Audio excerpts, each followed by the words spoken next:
భారత్లో Nipah virus వ్యాప్తిపై ప్రపంచ ఆరోగ్య సంస్థ కీలక ప్రకటన చేసింది.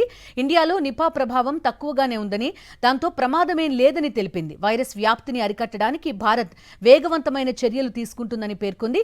ఈ వైరస్ వల్ల భారత్పై ప్రయాణ, వాణిజ్య పరిమితులు విధించాల్సిన అవసరం లేదని WHO ప్రపంచ దేశాలకు సూచించింది.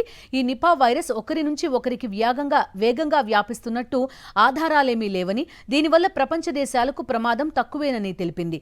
వ్యాధి బారిన పడిన ఇద్దరు వ్యక్తులు ఎటువంటి ప్రయాణాలు చేయలేదని భారత ప్రభుత్వం తెలిపినట్టు పేర్కొంది. అందువల్ల ఇది భారత్లోని ఇతర రాష్ట్రాలకు కూడా వ్యాపించే అవకాశం లేదని తెలిపింది.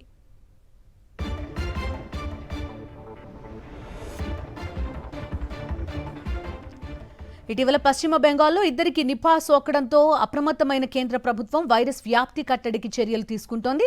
అయితే ఈ వైరస్ వ్యాప్తిపై భయంతో China, Thailand, Singapore, Malaysia, Nepal, Taiwan వంటి దేశాలు తమ దేశంలోకి వచ్చే భారతీయులకు నిపా స్క్రీనింగ్ టెస్టులు ప్రారంభించాయి. ఈ నేపథ్యంలోనే WHO ఈ ప్రకటన జారీ చేసింది.